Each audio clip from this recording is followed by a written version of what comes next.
Hi everyone, good afternoon. आप सभी का स्वागत है एक नए वीडियो में। दोस्तों मैं रेडी हो गई हूँ और आज है छुट्टी का दिन और आज का दिन बहुत ही ज़्यादा स्पेशल है क्योंकि मैं जा रही हूँ घूमने के लिए और मैं जा रही हूँ एक नए लोकेशन पे। ये जो जगह है बहुत ही ज़्यादा प्यारा है, तो मैंने सोचा कि आप लोगों के साथ शेयर करना चाहिए। तो चलिए साथ में घूमते हैं और जगह कौन सी है आपको वीडियो के अंदर पता चलेगा, तो थोड़ा सा आपको धैर्य बना के रहना होगा। मैं जा रही हूँ एक राइडर के साथ, वो आदमी अभी पीछे से आएगा। उसका भी एक नया चैनल ओपन हुआ है, उस चैनल का लिंक मैं वीडियो के डिस्क्रिप्शन में दे दूंगी, जाइए एंड सब्सक्राइब कीजिए।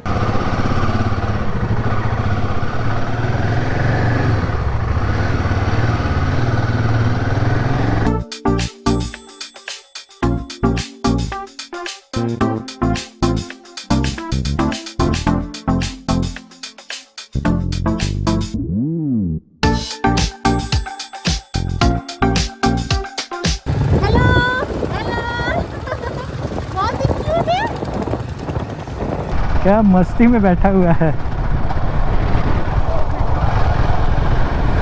Hello hello hello hello.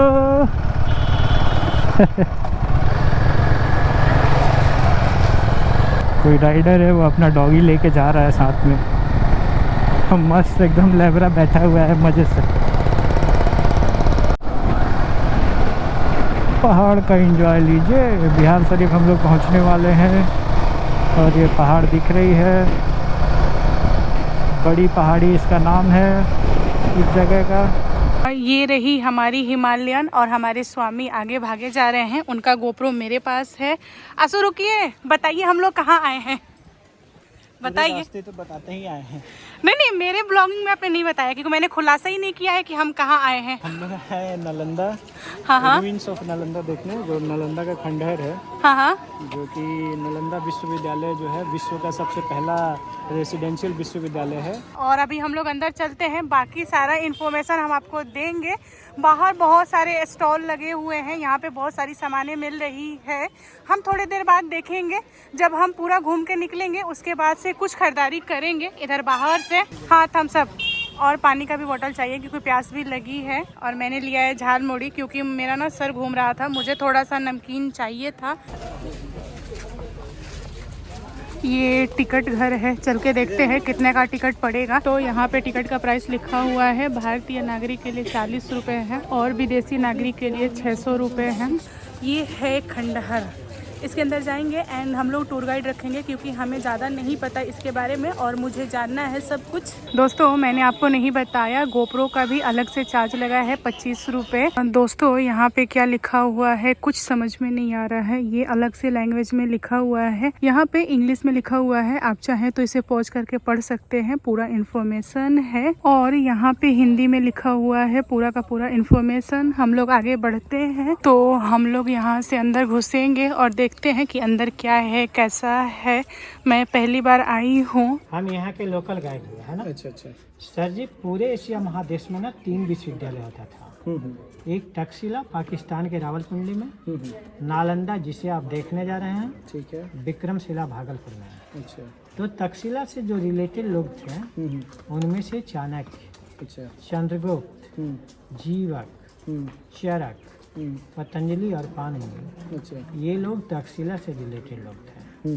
Takshashila जो था ना प्राइवेट स्कूल था, वहाँ छात्र लोगों को ट्यूशन फीस देना पड़ता था, जबकि नालंदा और विक्रमशिला जो था ना सरकारी स्कूल था। अच्छा। यहाँ के गेट कीपर के टेस्ट में जो छात्र पास हो जाते थे उसको अंदर में रहना, पढ़ना, खाना पीना, अच्छा, सब फ्री उपलब्ध होता था। अच्छा। तक्षशिला का जो सब्जेक्ट था युद्ध विद्या, अच्छा, राजनीति शास्त्र, अर्थशास्त्र, ये सारा सब्जेक्ट को तक्षशिला में पढ़ाया जाता था।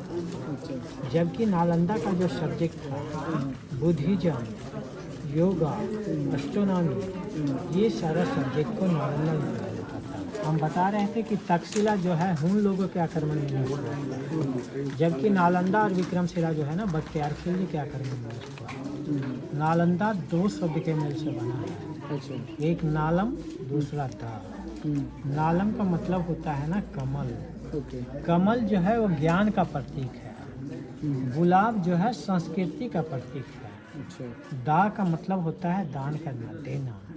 यानी कि वैसा स्थान जो हमें ज्ञान दान देता है उस स्थान को नालंदा कहा जाता है। अच्छा।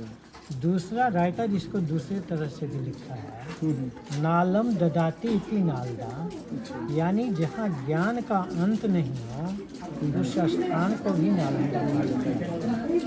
नालंदा विश्वविद्यालय की स्थापना 413 से 455 ईस्वी में चंद्रगुप्त द्वितीय का बेटा कुमारगुप्त ने किया था। भारतीय इतिहास में ना 3 चंद्रगुप्त हैं, एक मौर्य पीरियड में जिसका बेटा बिंदुसार और पोता होता है। चंद्रगुप्त मौर्य का शासनकाल 320 बीसी है, जबकि गुप्त काल में जो चंद्रगुप्त प्रथम है जिसने गुप्त वंश का स्थापना किया था उसका शासनकाल 320 एडी है। यानी दोनों चंद्रगुप्त के शासनकाल में 600 साल का डिफरेंस है। जबकि चंद्रगुप्त द्वितीय जो इतिहास में विक्रमादित्य के नाम से जाना जाता है उसके बेटे कुमारगुप्त नालंदा का ये बिल्डिंग 413 से 455 ईस्वी में तैयार किया था, बनवाया था, स्थापना किया था। हाँ, तो जब कुमारगुप्त इसका स्थापना किया था उस समय जो एरिया लिया था 10 किलोमीटर लंबा, 5 किलोमीटर चौड़ा। अभी खुदाई के बाद जो यहाँ एरिया मिला 1 स्क्वायर किलोमीटर एरिया बाहर हुआ। बाकी एरिया पर 1200 ईस्वी के बाद लोगों ने ईंट खींच करके घर बनाया, प्लेन जगह करके कृषि कार्य शुरू किया। विश्वविद्यालय का 90% पास नष्ट। अच्छा, 90% पार्ट नष्ट। यहाँ जो 1 स्क्वायर किलोमीटर एरिया मिला सिर्फ एक सब्जेक्ट का कॉलेज है ना, बुद्धिज्म कॉलेज है। अच्छा। योगा कॉलेज इस समय अलग थे, फिलासफी कॉलेज अलग था, मेडिकल कॉलेज अलग था। जुआफर गांव, बेगमपुर गांव, सरीचक गांव, तेल्हाड़ा गांव, जगदीशपुर गांव, इन सब गांव में भी इसके छोटे छोटे पार्ट मिले हैं। बड़ा पार्ट सर जी यहाँ है जिसको आप देखने के लिए आए हैं। उस समय यहाँ छात्रों की संख्या 10,000, प्रोफेसर 2,000। शिक्षा पद्धति आज की तरह बड़े क्लासरूम नहीं होते थे ना, ये पेड़ के छांव में बीच में गुरुजी, चारों तरफ छात्र जमीन पर ही बैठ करके लिखता पढ़ता था। यानी कि शिक्षा पद्धति उस समय गुरुकुल सिस्टम थे। नालंदा, तक्षशिला और विक्रमशिला तीनों विश्वविद्यालय का। आज भी जो हमारा शांति निकेतन है, रविन्द्रनाथ टैगोर का जो स्कूल है वहाँ भी पेड़ के छांव में पढ़ते थे। विश्वविद्यालय का जो मेन सब्जेक्ट था Buddhism, yoga, astronomy, philosophy, medical science उस समय हर्बल होता था, आयुर्वेद, भाषा पाली, ये सब विश्वविद्यालय का मेन सब्जेक्ट होता था। यहाँ पढ़ाने वाले जो मेन प्रोफेसर थे उनमें से नागार्जुन, शीरभाग, आतिश दीपंकर, पदम संभाव, शांत रक्षे, धर्म कीर्ति, धर्मपाल, असंग, बसुबंधु आर्देव विश्वविद्यालय के मेन प्रोफेसर होते थे। अच्छा। विश्वविद्यालय के अंदर जो है ना 3 लाइब्रेरी होते थे। बड़े लाइब्रेरी का नाम रत्न सागर, दूसरा लाइब्रेरी रत्न दत्त और तीसरा लाइब्रेरी रत्न रंजन। उस समय जो किताबें बनती थी पेपर के नहीं बनते थे, ताड़ पत्ते का, भोज पत्ते का। पेपर का आविष्कार चाइना में हुआ था ना, पेपरिसगार से। यहाँ तो पोथी तैयार होता था। तो रत्न सागर लाइब्रेरी ह्वेन-त्सांग की डायरी के अनुसार 9 मंजिला इमारत होती थी जिसमें 90 लाख पुस्तक होते थे। जब बख्तियारखिलजी वहाँ आग लगाया था लाइब्रेरी 6 महीने तक जली थी, लेकिन लाइब्रेरी के बिल्डिंग को आर्कियोलॉजी आइडेंटिफाई नहीं किया है तो उसका बिल्डिंग कहाँ है। सिर्फ ह्वेन-त्सांग की डायरी में उसका वर्णन मिला है और जलने का वर्णन मिन्हाज का बुक तबक़त नासरी में मिला है। यहाँ छात्रों का एडमिशन प्रक्रिया काफ़ी कठिन होता था।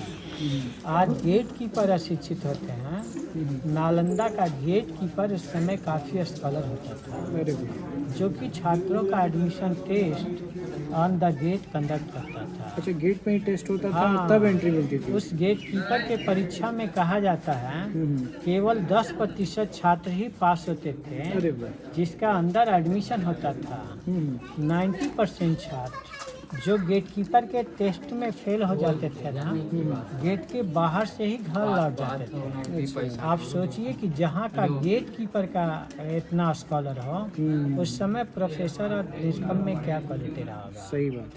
विश्वविद्यालय को 1200 AD में बख्तियार खिलजी ने नष्ट किया था। नष्ट होने का जो कारण था, आर्थिक रूप से ज़्यादा समृद्ध और सैनिक रूप से कमजोर, अच्छा। है ना। तो जो पृथ्वीराज चौहान मोहम्मद गोरी को 17 बार हराया था, वो मोहम्मद गोरी जब संयुक्त आक्रमण किया, मोहम्मद गोरी तुर्क से, बख्तियार खिलजी अफगानिस्तान से और तैमूर लंग उज्बेकिस्तान से, जब संयुक्त आक्रमण हुआ तराइन के द्वितीय युद्ध में, जहाँ पृथ्वीराज चौहान मोहम्मद गोरी से हार गया, फिर मोहम्मद गोरी, तैमूर लंग, बख्तियार खिलजी, इन लोगों ने देश के भिन्न भिन्न भागों में लूट किया। किसी ने उत्तर भारत, किसी ने दक्षिण भारत, किसी ने पूर्वोत्तर भारत, इधर बंगाल, बिहार, उड़ीसा में। जब बख्तियारपुर एक जगह है जहाँ उसका सैनिक शिविर होता था, वो दिन में लूटपाट करता था, रात में अपने शिविर में विश्राम के लिए आ जाता था। जब उन्हें पता चला कि नालंदा और विक्रमशिला ज्ञान का केंद्र है, बख्तियार खिलजी यहाँ का मेडिकल डिपार्टमेंट में उपचार के लिए आया। अच्छा। राहत श्रीभद्र हेड ऑफ डिपार्टमेंट के मेडिकल साइंस के, उससे उसने बताया कि हम आपका दवा भी नहीं खाएंगे, मेरा रोग ठीक है। राहत श्रीभद्र जो है ना, कुरान के पन्ने पे जड़ी बूटी का लेप लगा दिया। अच्छा। वो लोग कुरान के पन्ने पे ऐसे पलटी मारते हैं ना, दवा हाथ के सहारे मुंह में गया, रोग ठीक हो। बोला जब तक नालंदा और विक्रमशिला विश्वविद्यालय रहेगा, इन लोग पर शासन करना मुश्किल होगा। नालंदा को उसने 1198, विक्रमशिला को 1200 में नष्ट कर दिया। अच्छा। फिर उन्होंने अपना शक्ति एकत्रित करके सेन राजा को हराया। राजा का नाम था लखन सेन, राजधानी मुर्शिदाबाद। पाल शासन का अंत हो गया था, सेन शासक आ चुके थे। लखन सेन जो था ना, बल्लाल सेन का बेटा था। अच्छा। जब उससे पता चला कि आसाम का राजा पृथु हमसे ज़्यादा शक्तिशाली है, वो तिब्बत के पठार में मुड़ जाता है और तिब्बत के पठार में उसका बहुत सारा सैनिक मारा जाता है। जब वापस लौट रहा था, राजा पृथु को पता चला कि दुश्मन कमजोर होकर के घर आ रहा है, उसने एक नदी पर पुल बना दिया। उस नदी से ही बख्तियार खिल उसने युद्ध किया, न पुल के ऊपर युद्ध किया। कहा जाता है कि बख्तियार खिलजी सिर्फ 100 सैनिक के साथ जान बचा करके भागा, और जब अफगानिस्तान पहुंचा, उसने अपने भतीजे अली मर्दान को वहाँ का शासक नियुक्त करके आया था। अली मर्दान जब ये देखा कि हमारा चचा आ गया है, इसका इलाज कराएंगे, घायल अवस्था में आया है, इसका इलाज कराएंगे तो ये राजा बन जाएगा, उसने अली बख्तियार खिलजी का सर कलम कर दिया। अच्छा। और जब मोहम्मद गौरी लौटने लगा 1206 में, उसने अपने नौकर कुतुबुद्दीन ऐबक को दिल्ली के गद्दी पे बिठा के चला गया। अच्छा। विद्यालय कैसे रनिंग कर रहा था, जब सरकार इसके संचालन के लिए पैसे डोनेट कर रहे थे, गुप्त राजा लोग जो इसके संचालन के लिए 200 गांव का टैक्स डोनेट कर रहा था। जो 1206 के बाद शासक बने, उन लोगों ने शिक्षा के में रुचि नहीं दिखाई। विद्यालय में पढ़ाई तो 1198 में भी बंद हुआ था। अच्छा। बिल्डिंग धीरे धीरे बारिश, तूफान, भूकंप में गिर करके मिट्टी का पहाड़ बना। उसके बाद कोई साहित्य नहीं मिला जो नालंदा के बारे में जानकारी दे सके। अच्छा। वेनसांग यहाँ चाइना से पढ़ने के लिए आया था ना 629, वापस गया था ना 645। उस समय हर्षवर्धन का शासनकाल था ना, उसने बहुत सारे किताब को पाली से चाइनीज में ट्रांसलेट करके घोड़े पर, हाथी पर, खच्चर पर लाद करके चाइना ले गया था। उसमें से एक किताब था ना सीयू की, कहा जाता है उस किताब का जब अध्ययन किया ब्रिटिश इतिहासकार अलेक्जेंडर कनिंघम, उससे बिलीव नहीं हुआ कि चाइनीज आदमी सही लिखा होगा। उसे लगा था कि ज्ञान के मामले में हम सबसे अव्वल हैं, हमारे कैम्ब्रिज से पुराना विश्वविद्यालय हो कैसे सकता है। लेकिन उसमें उसका रूट चार्ट था ना, राजगीर से इतना किलोमीटर, पाटलिपुत्र से इतना किलोमीटर, हेनान से इतना किलोमीटर। रूट चार्ट के अनुसार जब देखने के लिए आया, पूरा विश्वविद्यालय मिट्टी का पहाड़ दिखा। जैसे हड़प्पा और मोहनजोदड़ो जमीन के खुदाई से निकाला गया ना, उसी तरह नालंदा भी जमीन के खुदाई से निकाला गया। अच्छा। वेनसांग की डायरी के अनुसार विश्वविद्यालय 7 मंजिला इमारत था। अभी हम लोग यहाँ 1.5 फ्लोर देख रहे हैं। बीच में ये छत है ना, ये छत से नीचे गुप्त राजाओं ने तैयार किया था। अच्छा। ऊपर के मंजिल को हर्षवर्धन ने डेवलप किया था। उससे ऊपर के मंजिल को पाल राजाओं ने बनाया था। यानी विश्वविद्यालय बहुमंजिला इमारत होती थी, हैं, ऊपर के मंजिल यहाँ टूट गया है। ये जो गड्ढे हम देख रहे हैं ना, हॉस्टल के पार्ट्स हैं। ये एक छात्रों का एक कमरा होता था। यहाँ ऊपर की दीवारें छतें टूट गई ना दीदी। रास्ते भी ना उधर गड्ढे से आ रहे हैं, देख रहे हैं। तो देखिए विश्वविद्यालय वैसे मिट्टी का पहाड़ दिखता था ना। ये स्टेज जो देख रहे हैं ना, ये पेड़ के छांव में होता था ना। सुबह में लोग यहाँ ध्यान साधना भी करते थे, है ना। और ऐसा ही चबूतरा पढ़ाई के लिए भी बनता था ना, जहाँ के बीच में गुरुजी चारों तरफ छात्र को बैठ कर पढ़ते लिखते थे। पहले मिट्टी के चबूतरे बनते थे, फिर लोगों ने ईंट का चबूतरा बनाया। पेड़ होते थे ना जो कट गए। अभी हम जिस हॉस्टल के अंदर जा रहे हैं ना, हाँ। इसका निर्माण जो है ना सुमात्रा के राजा बालपुत्र देव ने करवाया था जी। अभी इंडोनेशिया जाना जाता है ना, तो हर एक हॉस्टल के एंट्रेंस गेट के दोनों साइड ना सेल्फ होते थे। इनमें बुद्ध की मूर्ति होती थी। छात्र आते जाते ना यहाँ प्रे करते थे, बुद्धम शरणम गच्छामि, धर्मम शरणम गच्छामि, संगम शरणम गच्छामि, तभी दिन की शुरुआत होती थी। यहाँ लकड़ी का दरवाजा था ना। ये जो ईंटें पिघल रही है, काली हो रही है, इनसे ये पता चलता है कि यहाँ पर आग भी लगाया गया था, जो 6 महीने तक जलती रही थी। नालंदा विश्वविद्यालय के अंदर जो है ना, नाली व्यवस्था काफी उन्नत होता था। नाली 90 डिग्री पे मूव हो रही है ना। इंडस वैली में भी नाली 90 डिग्री पे मुड़ती है। इनसे ये पता चलता है कि यहाँ और इंडस वैली दोनों का नाली व्यवस्था एक तरह का था। ये कमरा संभवतः यूरिन पर्पस में यूज रहा होता है। यूरिन, ऐसे आर्कियोलॉजी इसको प्रूफ नहीं करती है कि यूरिन पर्पस था, है ना। हाँ। या बरसात के पानी निकास के लिए, दोनों कामों में यूज। ओके। ये 1961 का जो सीमेंट लगा है अभी टूट रहा है, जबकि कार्बन डेटिंग से जो इधर 413 का दीवार है ये बचा हुआ है, यानी 1600 साल पुराना दीवार बचा हुआ है। तो उस समय सीमेंट के जगह पर जो मसाले का उपयोग होता था, चूना, सुर्खी, बालू, गन्ना जूस, बेल जूस, उड़द दाल, ऐसे हर्बल पेस्ट में दीवारें तैयार होती थी। और दीवार की मोटाई जो है ना, यहाँ 6 फीट मोटा दीवार है। अच्छा। जो कमरे को न गर्मी में गर्म होने देता था, न ठंड में ठंडा। यानी कमरा जो है ना, हर मौसम में एयर कंडीशन का काम करता था। अच्छा। ये एक छात्रों का एक कमरा है जिनकी छतें टूट गई है। 2 कमरे में छत मिले हैं, जहाँ जाकर के हम देखेंगे उस समय छत कैसे तैयार होते थे। अच्छा। ये जो है ना, लैंप रखने की जगह होती थी। दिया जलता था ना अलसी तेल में, अरंडी तेल में, और किताबें ताड़ पत्ते की। इधर सामान रखने का जगह था। लकड़ी का दरवाजा, डोर स्टॉपर, दरवाजा लॉक होने का। विश्वविद्यालय जो था ना, पूरे संसार में बुद्ध धर्म के प्रचार प्रसार का केंद्र रहा। भगवान बुद्ध अपने रिलीजन को लेकर के चीन, बर्मा, तिब्बत, इन सब देशों में नहीं गए थे।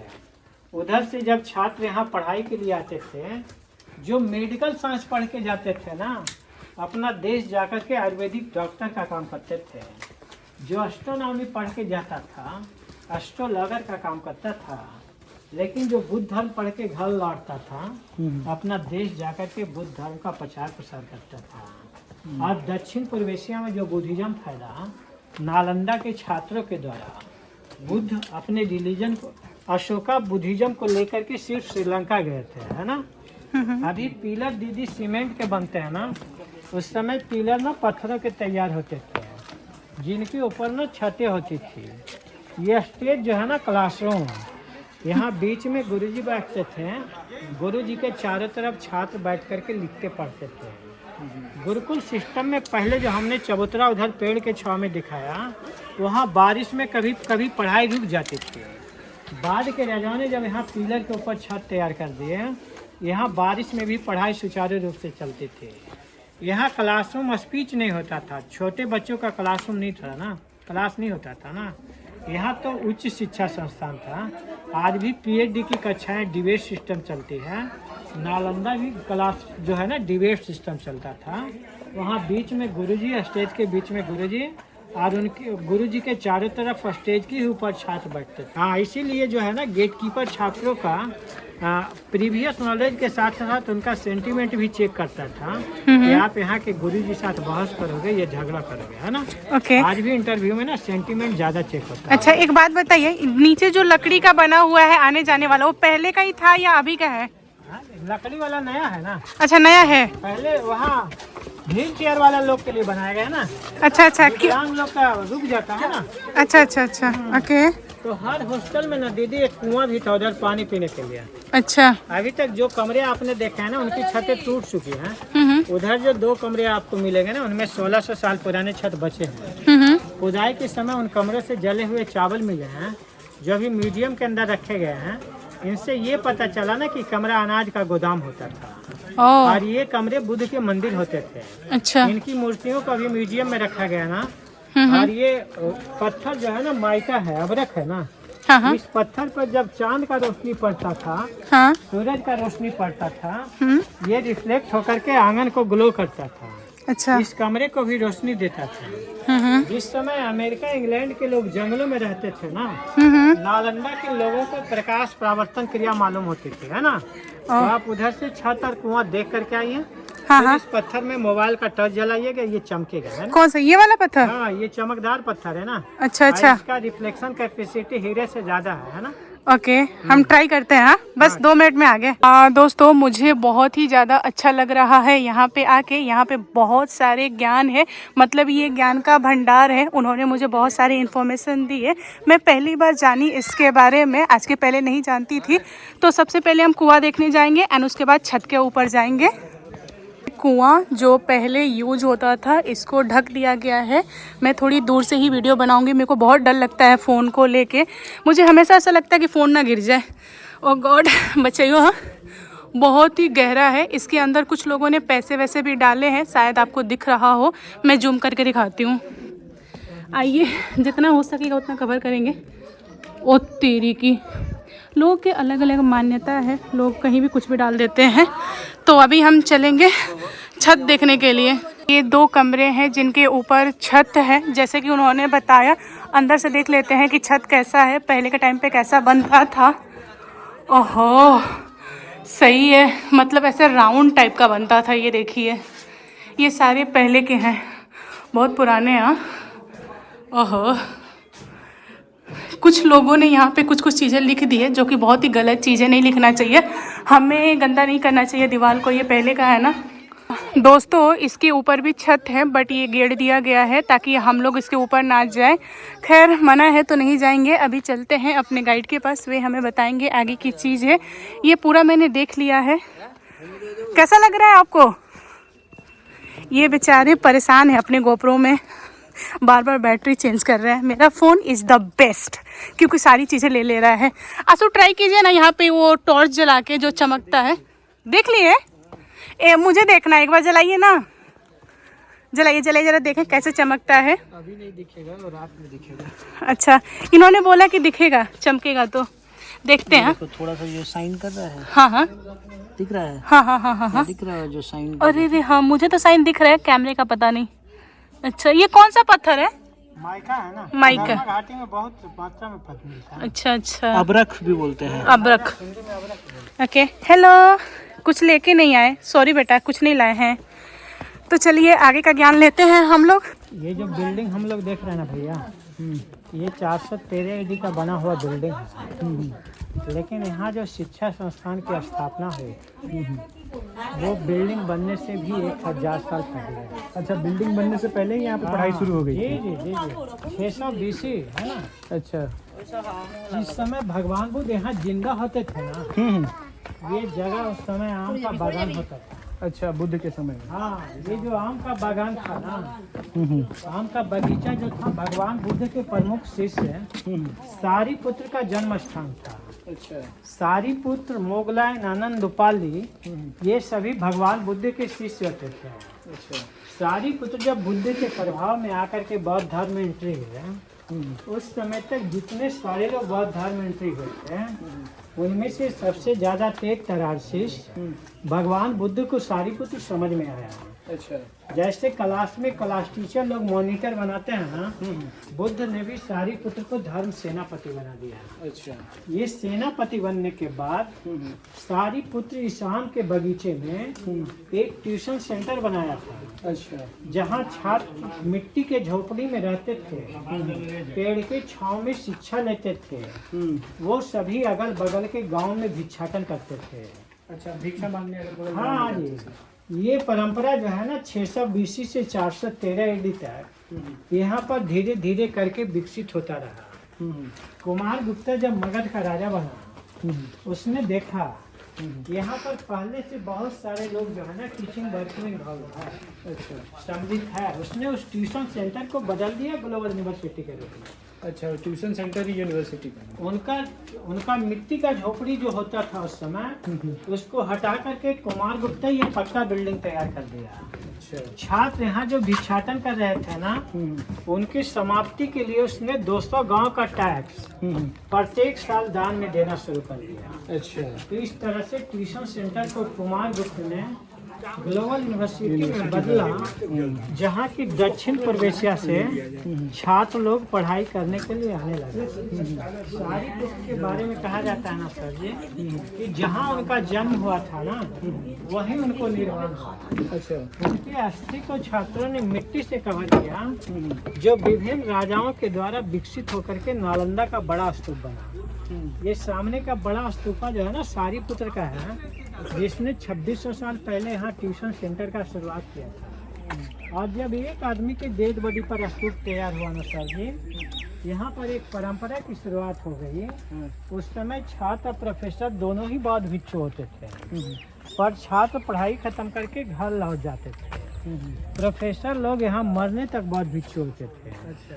जो भी प्रोफेसर मरते गए ना, उनके डेड बॉडी पर उधर छोटे छोटे स्तूप तैयार। अच्छा। उधर के जो छोटे स्तूप हैं प्रोफेसरों के, सबसे बड़े स्तूप हैं सारीपुत्र के हैं। अच्छा। उधर सेल्फ में कुछ बुद्ध मूर्तियाँ दिखाई दे रही है ना, वो सेल्फ स्तूप से अटैच है। अच्छा। आज जब आर्कियोलॉजी खुदाई कर रहा था ना, तो उसके टॉप में भी एक मूर्ति मिली थी। अच्छा। तो आर्कियोलॉजी कहता है चाहे बुद्धिस्ट लिटरेचर कुछ भी लिख ले, साक्ष्य तो मंदिर का मिला ना। अच्छा। तो आर्कियोलॉजी उसको मंदिर संख्या 3 डिक्लेयर करता है। अच्छा। जबकि बौद्ध साहित्य उसको सारीपुत्र का स्तूप मानते हैं। सारीपुत्र। तो हिस्ट्री थोड़ा थोड़ा कंट्रोवर्सी होता है। अब देखिए इधर भी 2 हॉस्टल है ना, हर हॉस्टल में जाने का मना है, जाना नहीं है ना। अच्छा। वहाँ जो धनुष की आकृति देख रहे हैं ना, उससे पता चलता है कि गुप्त काल का बना हुआ कंस्ट्रक्शन है। गुप्त कालीन जो स्वर्ण सिक्के होते थे ना, उसमें वो धनुष की आकृति मिलती है। तो गुप्त पीरियड का नेशनल एम्बलम होता था, है ना। प्लस कार्बन डेटिंग भी, उससे भी पता चलता है कि गुप्त काल का बना हुआ कंस्ट्रक्शन है। अभी दीदी मंदिर मीनार की तरह बनते हैं ना, पहले मंदिर ये गुफाओं में बनते थे। ये जो रेड एस्बेस्टस और लोहे का ग्रिल है, अच्छा। चाहे यहाँ का छोटा गुफा हो या खजूर घास से आगे बड़ा गुफा हो, ये सारे बुद्ध मंदिर होते थे। और मंदिर को जो है ना पाली भाषा में चैत्य बोला जाता है। मतलब होता है ना चेतना, जहाँ से हमें चेतना मिलती है ना, उस जगह को चैत्य बोला जाता है। अच्छा। तो इस लाइन में 2 चीज़ें, मंदिर और स्तूप बार बार मिलेगी। और इस लाइन में 2 चीज़ें, क्लासरूम हॉस्टल बार बार मिलेगी। अच्छा। इस लाइन में क्लासरूम और हॉस्टल, हाँ। इस लाइन में मंदिर और स्तूप। तो यही 11 हॉस्टल यहाँ पर मिले हैं। जबकि ह्यूएनसांग की डायरी के अनुसार 108 हॉस्टल थे, 12,500 कमरे थे, है ना। यहाँ सिर्फ 11 हॉस्टल मिले हैं जो बुद्धिज्म कॉलेज थे। Yoga college, philosophy college, medical college, सारे कॉलेज मिला करके 108 हॉस्टल। सर जी बुद्ध जो है ना अपने जीवन में लोगों को मूर्ति पूजा के लिए मना किया। अच्छा। उन्होंने बताया था ना कि हमारे टीचिंग पे बिलीव करें, टीचिंग का एक्सप्लेनेशन वर्क करें, टीचिंग के अनुसार लाइफ स्पेंड करें। लेकिन जब बुद्ध को निर्वाण मिला ना, निर्वाण मिलने के 6 महीने बाद जो है ना, राजगीर में 118 गुफा है। उस केव में ना फर्स्ट बुद्धिस्ट काउंसिल का आयोजन हुआ था। और वहाँ उस अधिवेशन का अध्यक्षता जो है ना पूर्ण महाकश्यप ने किया था। और उस अधिवेशन में ना बुद्ध के द्वारा बोले हुए वचन को पाठ पुस्तक के रूप में संकलित कर दिया गया, यानी कि त्रिपिटक की रचना हुई है। त्रिपिटक रामायण महाभारत के तरह एक ग्रंथ है, उसका बहुत सारा भोजन। सेकेंड बुद्धिस्ट काउंसिल जो है ना वैशाली में, इस अधिवेशन का अध्यक्षता महास्थापित खेरों ने किया। और वहाँ बुद्ध के नए विचार और पुराने विचार वाले लोग के बीच जम करके डिबेट हुआ, गर्मा गर्म बहस हुआ। Third Buddhist council Pataliputra Patna में हुआ। उस अधिवेशन का अध्यक्षता मोगलीपुत्र तीस ने किया। क्योंकि कलिंग युद्ध के बाद वहाँ अशोका बौद्ध धर्म में एंट्री मारा, तो सेकेंड बुद्धिस्ट काउंसिल में जो डिवाइडेशन का नींव पड़ा था ना, थर्ड बुद्धिस्ट काउंसिल में पूरा नहीं हो पाया। फोर्थ बुद्धिस्ट काउंसिल जब कश्मीर के कुंडल बनने लगा, वहाँ जाकर के बुद्ध धर्म जो है ना दो पार्ट में डिवाइड हो गया। पुराना पार्ट वाला लोग को हीनियन बोला गया, नया पार्ट वाला लोग को महायान बोला गया। ये विभाजन के बाद महायान वाले लोगों ने बुद्ध की काल्पनिक मूर्तियों को बनाना शुरू किया। जो मूर्तियाँ बनाई गई ना दो शैली में, एक मथुरा आर्ट और दूसरा गंधारा आर्ट। मथुरा आर्ट जो है ना इंडियन कल्चर सिविलाइजेशन, इंडियन चेहरा मोहरा में बुद्ध मूर्ति को बनाया। जबकि गांधार आर्ट जो है ना मंगोलियन कल्चर सिविलाइजेशन, मंगोलियन चेहरा मोहरा में बुद्ध मूर्ति को बनाया। नालंदा जो था उस समय केवल शिक्षा का ही संस्थान नहीं था, बल्कि मूर्ति कला का भी केंद्र था। दो मूर्तिकार यहाँ फेमस थे, एक धीमान और दूसरा बिटपाल, है ना, जो कि नालंदा में मूर्ति कला की शिक्षा देते थे। अब वहाँ देखेंगे ना स्तूप जो है ना ईंट के भी बनते थे, अच्छा, मिट्टी के भी बनते थे, पत्थर के भी बनते थे। वो जो नीचे जाएंगे ना तो वहाँ पत्थर और ईंट का स्तूप जो है बचा मिला है। अच्छा, और जो मिट्टी का स्तूप था ना मिट्टी में मिला है। अच्छा, यहाँ जो हम लोग एक हॉस्टल के अंदर जा रहे हैं, यहाँ 34 लोगों के 34 कमरे थे। अच्छा, एक लोगों का एक कमरा होता था। यहाँ भी दोनों साइड शेल्फ थे जहाँ बुद्ध मूर्तियाँ होती थी। छात्र आते जाते यहाँ प्रे करते थे, बुद्धम शरणम गच्छामि, धर्मम शरणम गच्छामि, संघम शरणम गच्छामि, है ना, तभी अपना दिन की शुरुआत करते थे। हर हॉस्टल के अंदर एक कुआं भी होता था पानी पीने के लिए। अच्छा, यहाँ जो 3 स्टेज है ना, 1 2 3, तीनों स्टेज पर ना बुद्ध की मूर्ति होती है। अच्छा, ये जो 4 गड्ढा आप देख रहे हैं ना, ये किचन है। अच्छा, ईंधन के रूप में ना दोनों साइड से लकड़ी लगते थे। अच्छा, ये ऊपर पॉट रख करके खाना तैयार होता था। चूल्हे का उपयोग जो है ना 4 कामों में होता था, खाना बनाने में, मेडिकल साइंस में, काढ़ा सिरप बनाने में, प्रयोगशाला में और धातु गलाने में। जैसे हमने वहाँ देखा, यहाँ भी दीवारें 6 फीट होती है ना। अच्छा, ये लकड़ी का दरवाजा 2 रस्ता पर है, सामान रखने का, ये लंच पोस्ट। तो सेम रिपेटलाइजेशन ऐसे 11 हॉस्टल में मिलेंगे। डिफरेंस है तो वो कि वहाँ ग्रीनरी और यहाँ किचन, ये डिफरेंस है। यहाँ किचन है, वहाँ किचन है। तो ऐसे 11 हॉस्टल मिला है ना, उसमें 3 किचन मिले हैं, लेकिन ग्रीनरी एक ही मिला है ना। चलो स्तूप का ओरिजिन भी सुन लो। जब बुद्ध मरे थे ना कुशीनगर में, गोरखपुर के यूपी के गोरखपुर के कुशीनगर में, वहाँ का स्थानीय निवासी लोग जो था ना भगवान बुद्ध के डेड बॉडी को जला चुका था। और उन लोगों ने उनके राख को कलेक्ट करके रखा था। उस समय भारत जो थे ना 16 महाजनपद में बटा हुआ था, जिसमें 8 महाजनपद का राजा बुद्ध का अनुयायी होता था।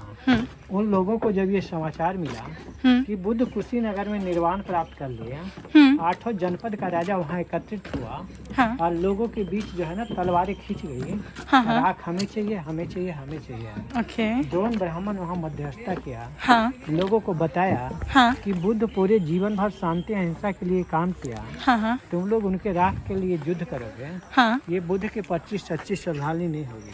इसमें 8 बराबर भागों में बांट दिया। सभी राजा लोग अपने अपने राजधानी में ले जा करके उस अस्थि के ऊपर स्तूप बनाए। अच्छा, तो बुद्ध के निर्वाण के बाद से ही बौद्ध धर्म में स्तूप बनाने का ट्रेडिशन स्टार्ट हो गया। अच्छा, परंपरा शुरू हो गई। जब अशोका बौद्ध धर्म का प्रचार प्रसार कर रहा था, कलिंग युद्ध के बाद 261 BC में, उस समय भारत में एक भी बुद्ध मूर्ति नहीं बनती थी। उसने पूरे भारतवर्ष में 84,000 बौद्ध स्तूप बनाए थे। उस समय लोग स्तूप का ही पूजा पाठ करते थे ना। अच्छा, तो यहाँ बहुत सारे बौद्ध स्तूप हैं। स्तूपा का 3 पार्ट होता है ना।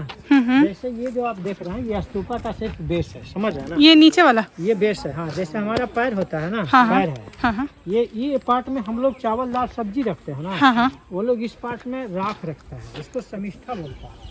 और उसमें कील होता है, ये कील है ना हमारा, उसको यष्टि बोलता है।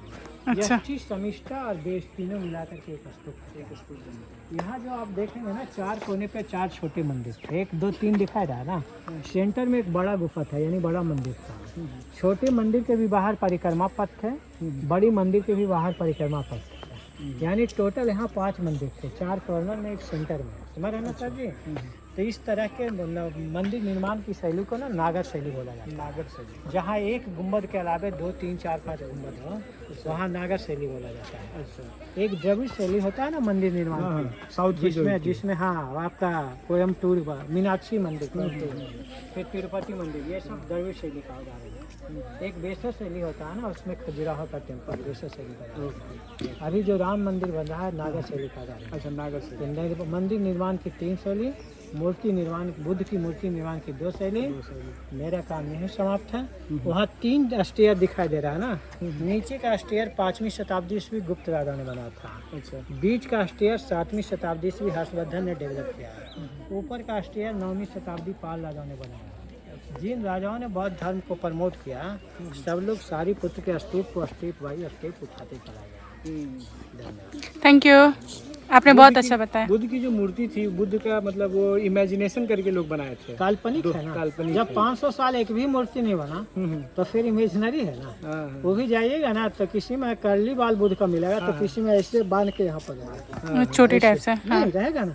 बहुत समय बहुत सारा ऑर्नामेंट्स रहेगा, ऐसे देखिएगा ना गांधार कलाकृति में बहुत सारा ऑर्नामेंट्स रहेगा। वहाँ बुद्ध के पैर में चप्पल भी दिखा देगा। तो भाई आप समझ सकते हैं काल्पनिक कितना मूर्ति में दिखेगा बुद्ध का जो सर में सीपियां जो वो लगा हुआ था, वो गोल गोल जो है।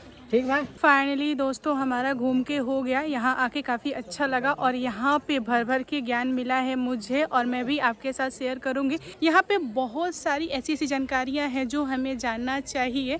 तो आप लोगों को कैसा लगा यह वीडियो कमेंट करके बताइएगा। वीडियो पसंद आए तो प्लीज़ लाइक एंड शेयर कीजिएगा, और मेरे चैनल पर न्यू आए हो तो चैनल को सब्सक्राइब करना। Thank you, bye bye.